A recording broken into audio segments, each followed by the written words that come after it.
23শে জুলাই আমাদের জীবনে একটা অনেক গুরুত্বপূর্ণ দিন। এই দিনে আমাদের যমজ পুত্র এবং কন্যা আহনাফ এবং আরিশার জন্মদিন। এই দিনে আমাদের ঘর আলোকিত করে এসেছিল আহনাফ এবং আরিশা। প্রতিটা বাবা-মার কাছে সন্তানের জন্মদিন একটা স্পেশাল দিন। এই দিনে বাবা-মা অনেক কিছু করতে চায়। আমরাও অনেক প্ল্যান করেছিলাম যে এটা করব সেটা করব, বাচ্চাদেরকে রেস্টুরেন্টে নিয়ে যেয়ে খাওয়াবো, একটু কেক কাটবো। কিন্তু 21শে জুলাই মাইলস্টোন স্কুল অ্যান্ড কলেজে মর্মান্তিক ট্র্যাজেডি শুরু হয়।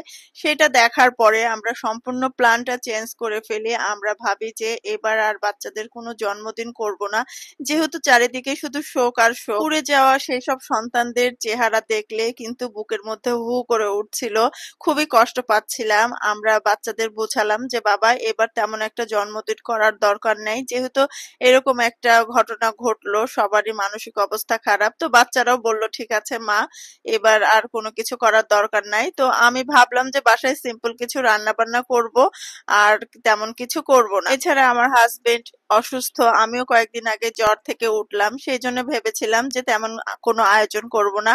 যদিও বাচ্চারা রোস্ট খেতে চেয়েছিল, রোস্ট, গরুর মাংস, পোলাও সবকিছু করে দিয়েছিলাম, কিন্তু আমরা কোনো কেক আনতে চেয়েছিলাম না। কিন্তু বাচ্চাদের মন তো, ওরা কিন্তু একটু মন খারাপ করে বসেছিল, যেহেতু প্রতি বছর একটু কেক টেক কাটা হয়।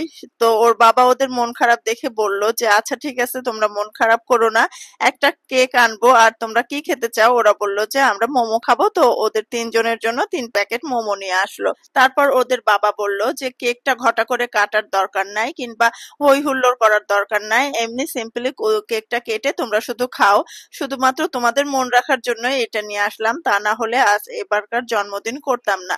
যাই হোক, ওদের বাবা এবং আমি ভালোভাবে বুঝিয়েছিলাম যে আমরা কোনো জন্মদিন পালন করব না, ওরাও বুঝেছিল।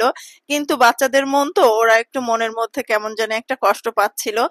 সেই জন্য ভাবলাম যে তেমন কোনো আয়োজন যখন করিনি, কিংবা কোথাও ঘুরতে নিয়ে যাওয়া কিংবা রেস্টুরেন্টে খেতে নিয়ে যাওয়া কোনো কিছুই করলাম না, যখন সিম্পল ভাবে একটা কেক এনে দিই, ওরা শুধু কেকটা কেটে বাসায় 3 ভাই বোন ভাগ করে খেয়ে নিবে, এই জন্য কেক নিয়ে আসা। আর আর আমার ছেলেমেয়েরা বরাবরই খুব মোমো পছন্দ করে। প্রতি সপ্তাহে অন্তত 3-4 দিন ওদের মোমো কিনে দিতে হয়।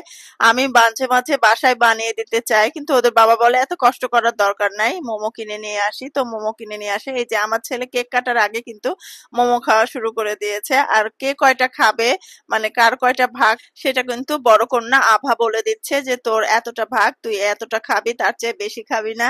মানে মোমো দেখলে তাদের মাথা ঠিক থাকে না। তো 2 ভাই বোন একসাথে কেক কাটলো না, যেহেতু আমরা কেক কাটতে মানা করেছি। তো আহনাফ বলবো আমি কেকটা কাট, অন্য বছর 2 ভাই বোন একসাথে কেক কাটে, কিন্তু এই বছর আর মন খারাপের জন্য কেকটা একসাথে কাটলো না। আহনাফ কেক কাটলো আর যার যার মতো কেক কেটে কেটে খেয়ে নিল। আর এভাবেই আমার যমজ সন্তানদের এবারকার জন্মদিনটা শেষ হলো। তো সবাই আমার যমজ বাচ্চাদের জন্য, আহনাফ এবং আরিশার জন্য দোয়া করবেন, ওরা যেন আলোকিত মানুষ হতে পারে, ভালো মানুষ হতে পারে। আর অনেকদিন পরে আমি একটা লং ভিডিও দিলাম, সবাই সম্পূর্ণ ভিডিওটা দেখবেন, আর ভালো লাগলে অবশ্যই লাইক কমেন্ট করবেন। আল্লাহ হাফেজ।